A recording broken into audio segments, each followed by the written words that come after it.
Students, last class आप लोगों ने रेसिस्टेंस के बारे में सीखा था कि रेसिस्टेंस क्या होता है, और उसके बाद आप लोगों ने ओम्स लॉ देखे थे। ओम्स लॉ के बाद मैंने आपको ग्राफिकल क्वेश्चंस कुछ कराए थे जो बोर्ड एग्जाम्स में आते ही हैं, ठीक है ना।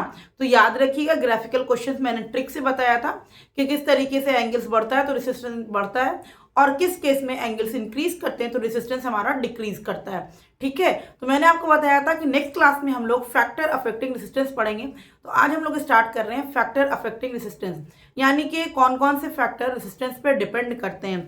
तो सबसे पहला फैक्टर है हमारा फर्स्ट नंबर है रेसिस्टेंस डायरेक्टली प्रोपोर्शनल होता है लेंथ का। ये हमारा लेंथ ऑफ द कंडक्टर है, L for length of the conductor, length of the conductor, और आपका ये है रेसिस्टेंस। यानी कि अगर आप लेंथ बढ़ाओगे तो उसका रेसिस्टेंस भी बढ़ जाएगा। आपके पास कोई वायर है, कोई वायर, उसको आपने लेंथ बढ़ा दिया, अगर आपने लेंथ बढ़ाया तो रेसिस्टेंस ऑब्वियस बात है कि इंक्रीज कर जाएगा। लेकिन अगर आप लेंथ कम कर रहे हो तो रेसिस्टेंस क्या होगा, कम हो जाएगा, ठीक है। तो रेसिस्टेंस जो होती है वो डायरेक्टली प्रोपोर्शनल होती है लेंथ की। Longer the wire, longer wire is equal to more resistance, ठीक है ना। जितना ज्यादा लंबा वायर रहेगा उतना ज्यादा उसमें रेसिस्टेंस होगा, ठीक है। तो ये था फर्स्ट। हम लोग नंबर 2 पॉइंट देखेंगे, यानी कि नंबर 1 पॉइंट हम लोग देखें कि रेसिस्टेंस जो है ये लेंथ पे डिपेंड कर रहा है। अब हम लोग नंबर 2 पॉइंट देखेंगे,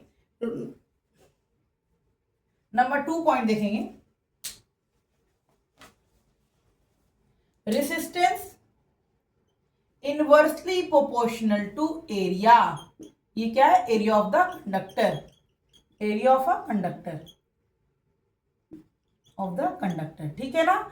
अगर हम लोग किसी भी कंडक्टर का एरिया को बढ़ा दे रहे हैं, एरिया को इंक्रीज कर दे रहे हैं, तो क्या होगा, रेसिस्टेंस घट जाएगा। रेसिस्टेंस क्या है, रुकावट है। जैसे ही मान लिया कि मैं आपको एग्जांपल देती हूँ, आप कहीं पर रोड पे जा रहे हो, ठीक है ना, एक बहुत ही पतला सा रोड है, आपको क्या होगी, वहां पर ट्रैफिक ज्यादा मिलेगी, ज्यादा जाम मिलेगा, है ना, तो आप इजीली नहीं जा पाओगे। लेकिन अगर उसी चौड़े वाले रोड पे जा रहे हो आप, एकदम वाइड रोड है, उस पे आप जा रहे हो, तो उस पे क्या होगी, ट्रैफिक कम मिलेगी ना।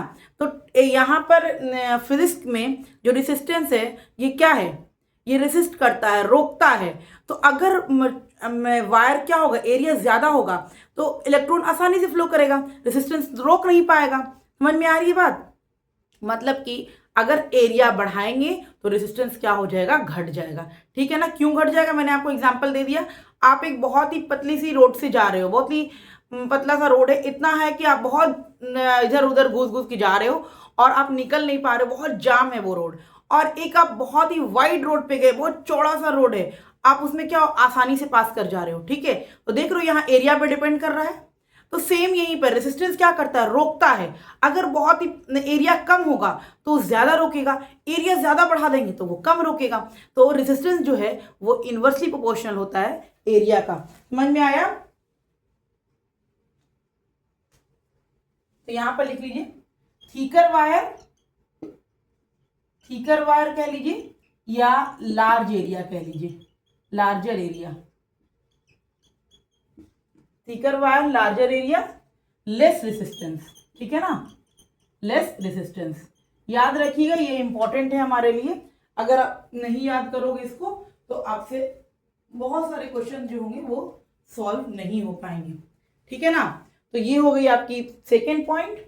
अब हम लोग जाते हैं थर्ड पे कि वो फर्स्ट तो हुआ हमारा वो लेंथ पे डिपेंड करता है, सेकंड हमारा हुआ वो एरिया पे डिपेंड करता है, थर्ड हम लोग का जो है रेसिस्टेंस जो है ये डायरेक्टली प्रोपोर्शनल होता है टेम्परेचर का। यानी कि ये थर्ड नंबर है हमारा, ये हमारा रेसिस्टेंस और ये हमारा क्या, टेम्परेचर है, ठीक है।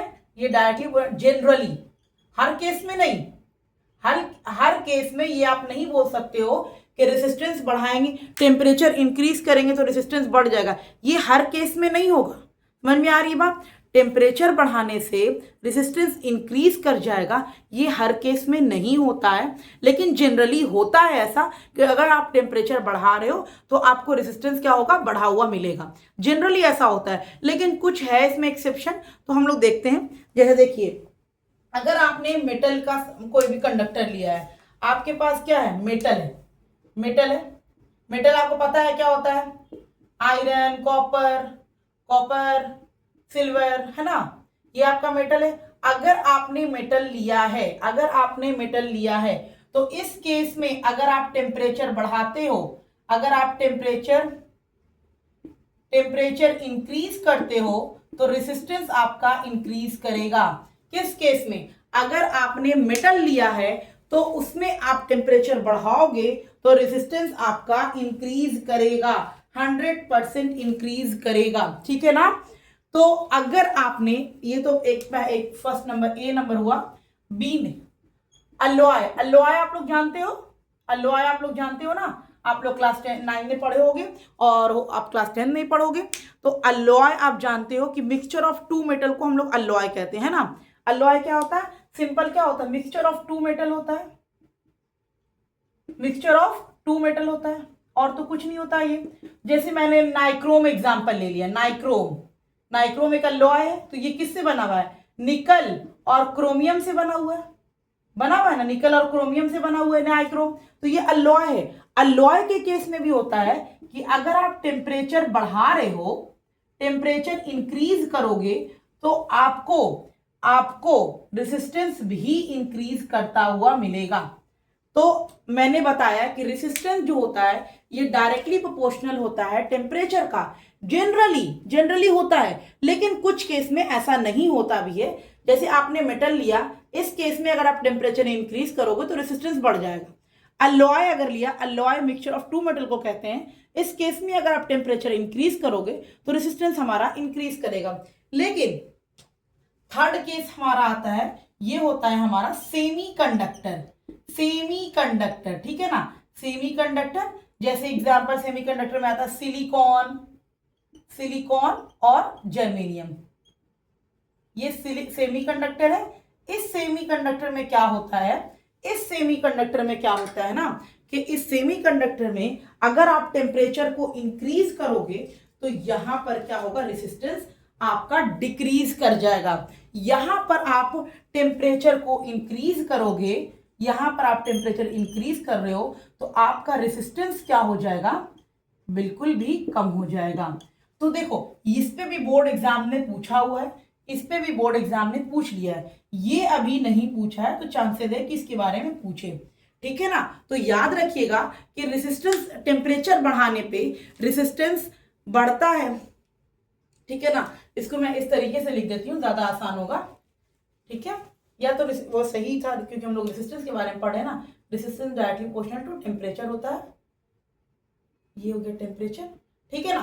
तो जनरली होता है कि आप रेजिस्टेंस बढ़ा रहे हो तो टेम्परेचर बढ़ जाएगा, या नहीं, आप जनरली होता है कि अगर आप टेम्परेचर बढ़ा रहे हो तो उसका रेजिस्टेंस इंक्रीज कर जाएगा, जनरली ऐसा होता है। लेकिन कुछ केस में नहीं भी होता है। अगर आपने मेटल लिया है तो इसमें टेम्परेचर इंक्रीज करोगे तो रेजिस्टेंस भी इंक्रीज करेगा।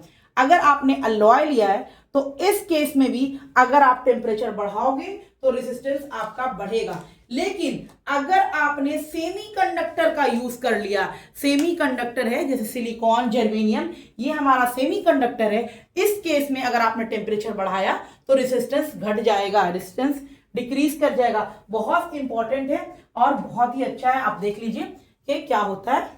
उसके बाद हम लोग फोर्थ पॉइंट पे जाएंगे जो हमारा बहुत इंपॉर्टेंट है, ठीक है ना, वो है हमारा रेसिस्टिविटी, ठीक है ना। नंबर 4 पॉइंट है ना, resistance depend on resistivity, resistance depend on resistivity, resistance जो है हमारा वो रेसिस्टिविटी पे डिपेंड करता है। अब बच्चों यहां पर बात आती है कि व्हाट इज रेसिस्टिविटी, रेसिस्टिविटी है क्या मेरा।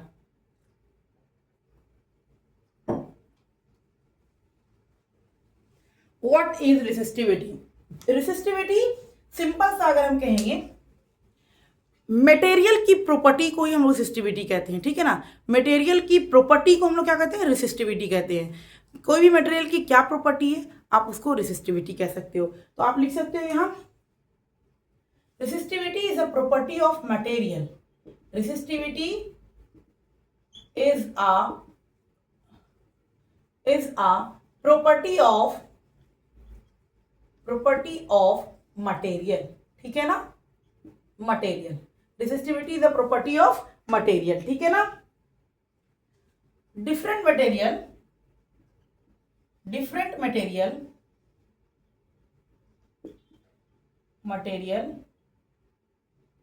have different resistivity,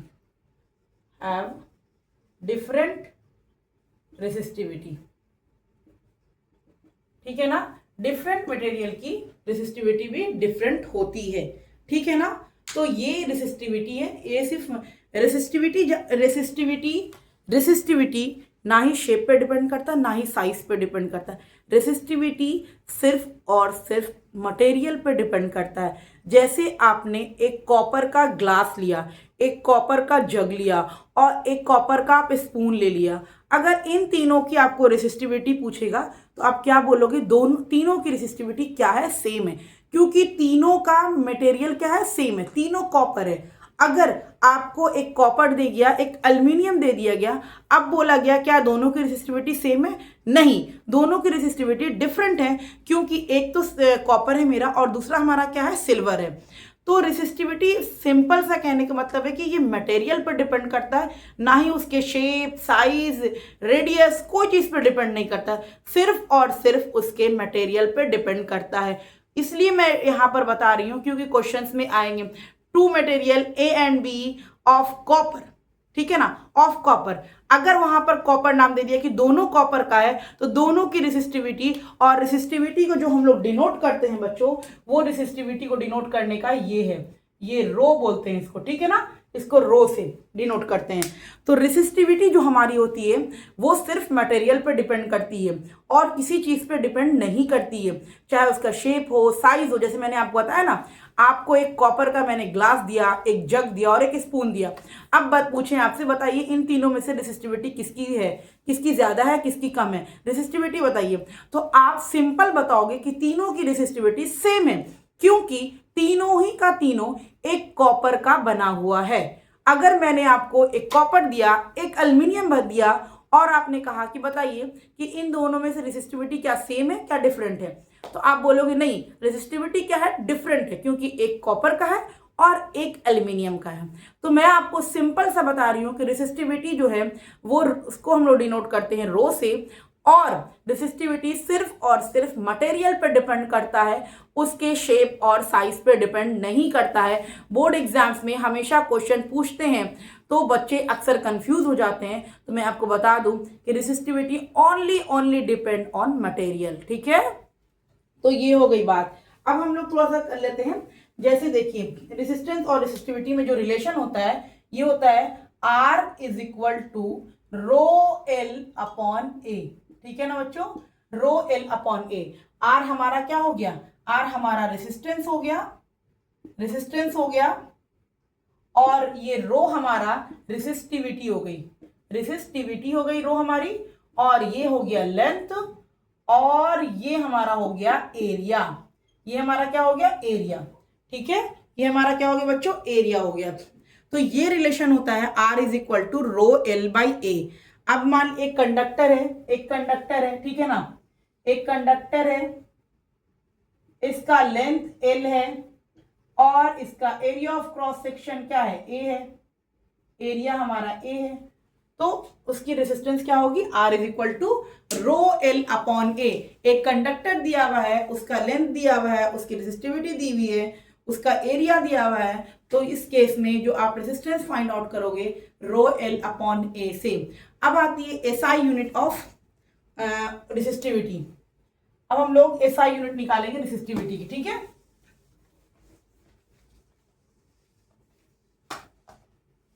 SI unit निकालेंगे हम लोग किसकी? रेसिस्टिविटी की। रेसिस्टिविटी की हम लोग एसआई यूनिट निकालेंगे। मैं यहाँ पे लिखूंगी, पहले फाइंड आउट कर देती हूँ। देखिए R इज इक्वल टू क्या होता है, रो एल अपॉन ए, ठीक है ना, ये होता है, सबको पता है ये होता है R is equal to rho L upon A, जिसको मैंने पहले बताया अभी। तो R is equal to rho L upon A से मैं इसको फाइंड आउट करती हूँ। R का रेसिस्टेंस का एसआई यूनिट क्या होता है, ओम, जिसको हम लोग इस तरीके से लिखते हैं।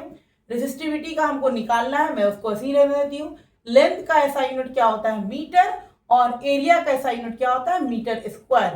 तो 1 मीटर से 1 मीटर कैंसिल हो गया, ठीक है ना। तो मीटर को इधर ले आइए, तो ohm metre is equal to resistivity. तो रेसिस्टिविटी का एसआई यूनिट क्या हो गया बच्चों, ओम मीटर। याद रखिएगा, एसआई यूनिट ऑफ रेसिस्टिविटी जो होता है ये होता है ओम मीटर। एसआई यूनिट जो रेसिस्टिविटी का होता है ये होता है हमारा ओम मीटर, ठीक है ना।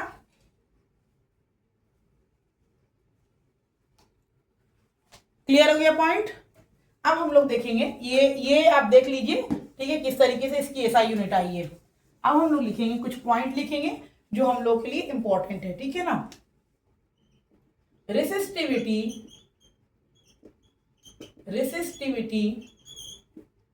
depends only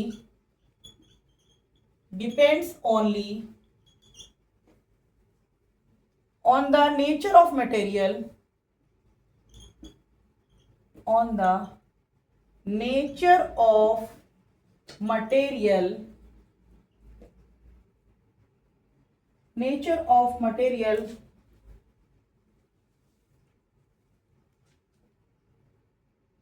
not its on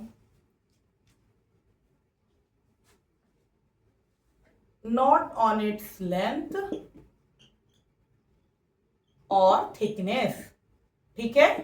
ये ना ही लेंथ पे डिपेंड करता है और ना ही थिकनेस पे डिपेंड करता है, ठीक है ना। और गुड कंडक्टर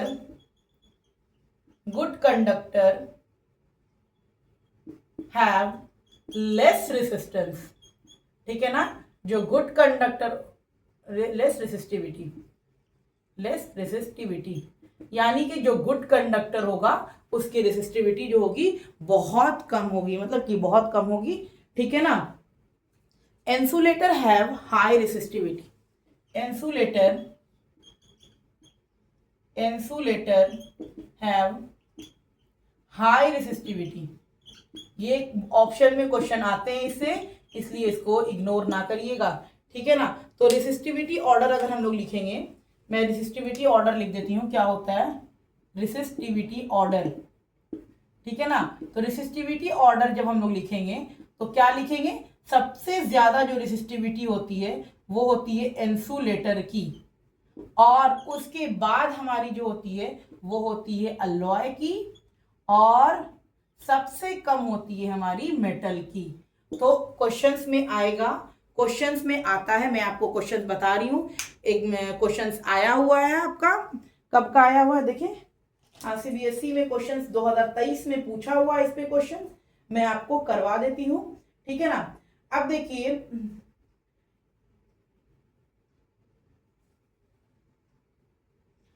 देखो क्या होता है, इंसुलेटर की क्या होती है, इंसुलेटर की रेसिस्टिविटी बहुत ज्यादा है, तो रेसिस्टेंस भी बहुत ज्यादा होगा, रेसिस्टेंस बहुत ज्यादा होगा, यानी कि रेसिस्टेंस ज्यादा होने का कहने का मतलब हुआ कि वो बहुत ज्यादा रोकेगा इलेक्ट्रॉन को फ्लो करने में। तो कहीं उसमें करंट फ्लो करेगा क्या, उसमें करंट, इसीलिए इंसुलेटर में करंट फ्लो नहीं करता है। क्यों नहीं करता है, आपको समझ में आ गया, क्योंकि उसकी रेसिस्टिविटी बहुत ज्यादा होती है।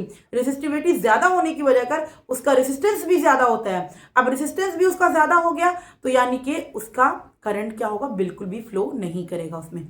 चलिए ठीक है, समझ में आ गया। अब क्वेश्चन हमारे कुछ बोर्ड में पूछे हुए हैं जिसको हम लोग कर लेते हैं पहले। तो ये था फैक्टर अफेक्टिंग ऑन रेसिस्टेंस, ठीक है, बहुत इंपॉर्टेंट है, इससे बहुत क्वेश्चन आते हैं, ठीक है ना, बहुत क्वेश्चन आते हैं इससे, बहुत क्वेश्चन आते हैं एग्जाम्स में, ठीक है। तो मैंने क्वेश्चन, एक ऑप्शंस वाले क्वेश्चन 2023 में पूछे हुए हैं। Resistance of a wire does not depend on, देखिए ऑप्शन में है resistance of a wire does not depend on, ठीक है ना। किस पे डिपेंड नहीं करेगा? ऑप्शन ए में हमको दिया हुआ है length area, length, option B है हमारा एरिया, ऑप्शन सी है हमारा शेप, और ऑप्शन डी है हमारा मटेरियल। तो देखिए resistance of a wire does not depend on, resistance of a wire does not depend on, तो रेसिस्टेंस किस पे डिपेंड करता है? R is equal to rho L upon A होता है, यानी कि रेसिस्टेंस जो है मटेरियल पे डिपेंड कर रहा है, रेसिस्टिविटी को क्या है मटेरियल पे डिपेंड कर रहा है, ये सही है, लेंथ पे डिपेंड कर रहा है, ये भी सही है, एरिया पे डिपेंड कर रहा है, ये भी सही है, यानी कि शेप पे डिपेंड नहीं कर रहा, आंसर ये होगा। सही है, समझ में आ गया आप लोग को?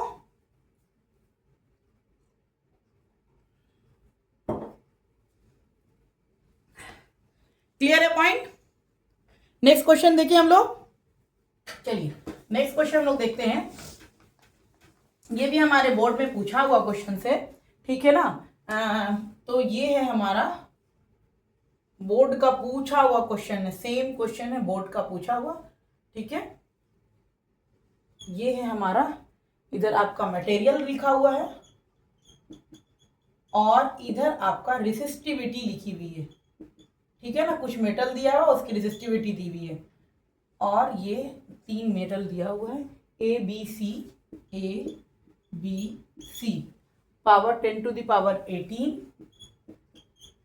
4 इंटू 44 इंटू 6 है, 44 इंटू 10 टू द पावर -6 और 1.62 इंटू 10 टू द पावर -8 है, ठीक है ना? अब बोल रहा है बताइए इन सब में से किसकी रेसिस्टिविटी सबसे ज्यादा होगी, और नहीं इन सब में से कौन सा क्या है, मेटल है नॉन मेटल है, तो किसकी रेसिस्टिविटी ज्यादा होगी? तो आप देखो मैंने बताया था कि इंसुलेटर की रेसिस्टिविटी बहुत ज्यादा होती है, तो सबसे ज्यादा वैल्यू किसका है आपका? यहाँ पर आपका सबसे ज्यादा वैल्यू इसका है, देखिए 10 टू द पावर 18 है, ये सब माइनस में है यानी कि कम है वैल्यू, ये माइनस में है तो मतलब नीचे है, डिवाइड में गया है तो वैल्यू तो कम हो गया ना दोनों, ये प्लस में है 10 टू द पावर 18 है, यानी कि इसकी रेसिस्टिविटी सबसे ज्यादा है, तो ये हमारा क्या है? इंसुलेटर है, ठीक है ना? उसके बाद रेसिस्टिविटी ज्यादा किसकी है? ये, तो ये हमारा क्या हो गया? अलॉय हो गया, और ये हमारा क्या है? मेटल है। अगर रेसिस्टिविटी ऑर्डर देखेंगे तो सबसे ज्यादा रेसिस्टिविटी ए की है, उसके बाद हमारी बी की है, उसके बाद हमारी सी की है। इस तरीके से भी क्वेश्चंस हमारे बोर्ड में पूछे जाते हैं, ठीक है ना? इस तरीके से भी क्वेश्चंस हमारे बोर्ड में पूछे जाते हैं, इसलिए ध्यान से रखिएगा, अगर जरा भी ध्यान गया तो क्वेश्चंस क्या होगा? आपको भी उड़ा देगा, ठीक है ना? चलिए हम लोग कुछ क्वेश्चंस करते हैं, जैसे ये आपने दिखा। नेक्स्ट क्वेश्चन चलते हैं हम लोग इस पे क्वेश्चन, रेसिस्टिविटी पे क्वेश्चन बहुत सारे आते हैं एग्जाम्स में, ठीक है ना? कम नहीं आते हैं, अच्छे खासे क्वेश्चन आते हैं, इसलिए ध्यान में रखिएगा। कह रहा है the resistance of a wire of length 5 metre, the resistance of a wire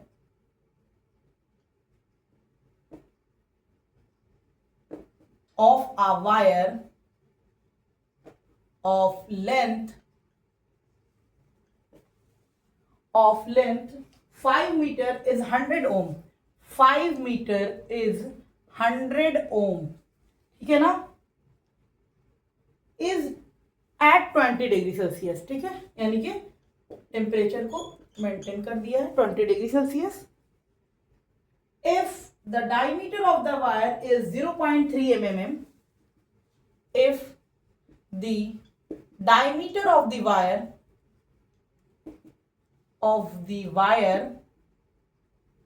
is 0.3 mm, mm को बता रहे हैं, चेंज कैसे करते हैं? what will be the resistivity of the metal, what will be the resistivity of the metal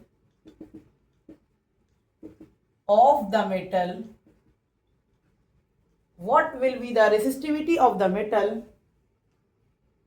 at that temperature,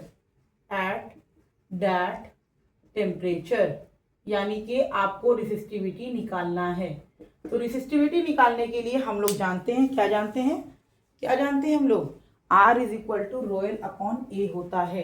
देखिए यहाँ पर हमको लेंथ दिया हुआ है क्वेश्चन में 5 मीटर, ठीक है, रेसिस्टेंस दिया हुआ है हमको 100 ओम, ठीक है ना, और आपको कहते हैं the diameter of the wire is 0.3 mm, diameter आपको दिया हुआ है 0.3 mm, यानी कि 0.3 इंटू 10 mm को चेंज करते हैं तो 10 टू द पावर -3 करेंगे तो ये हमारा क्या आ गया, मीटर में आ गया, 10 टू द पावर -3 मीटर आ गया। अब हम लोग जानते हैं R is equal to rho L, R is equal to rho L upon A होता है, यानी कि हमको ये निकालना है, रो एल दिया हुआ है, R दिया हुआ है, ए हमको पहले फाइंड आउट करना पड़ेगा। देखिए यहाँ पर डायमीटर दिया हुआ है और एरिया क्या होता है, एरिया क्या होता है हमारा, पाई आर स्क्वायर होता है सर्किल का एरिया, सॉरी एरिया क्या हो जाएगा, उसका एरिया क्या हो जाएगा, क्रॉस सेक्शन एरिया का। एक कंडक्टर है जिसका लेंथ हमको दिया हुआ है 5 मीटर, ठीक है ना, और इसका डायमीटर दिया हुआ है, डायमीटर दिया हुआ है 0.3 × 10⁻³ mm दिया हुआ है इसका डायमीटर। बोल रहा है क्वेश्चंस में हमको क्या चाहिए, हमको चाहिए एरिया। तो एरिया निकालने के लिए हम लोग जानते हैं R इज इक्वल टू क्या होता है, D/2 होता है ना, ये R is equal to D/2। तो हम लोग क्या करेंगे, एरिया निकालने के लिए पाई आर स्क्वायर रखेंगे, तो पाई इंटू D/2 का होल स्क्वायर करेंगे, यानी कि R की जगह पर D/2 का वैल्यू पुट कर दिए, यानी कि R इक्वल टू D/2 होता है ना। हम लोग डायमीटर दिया रहता है तो रेडियस निकालते हैं ना D/2 कर करके मैथमेटिक्स से पूरा। तो एरिया इज इक्वल टू हो जाएगा पाई इंटू D का स्क्वायर अपॉन 4, ठीक है, यहां से D पुट करिए और यहां ला करके पुट करिए और आंसर इसका निकाल करके आप लोग कमेंट बॉक्स में आंसर को ड्रॉप कीजिएगा। ओके, मिलते हैं नेक्स्ट क्लास में आप लोग को। और इस पे आपको अगर न्यूमेरिकल्स चाहिए तो हम लोग का लाइव सेशन जो है वो 5:30 बजे आएगा, जिसमें इसमें से रेसिस्टिविटी पे हम लोग 10 to 15 क्वेश्चंस करेंगे। जो बच्चे भी इंटरेस्टेड होंगे ज्वाइन करिएगा। ओके।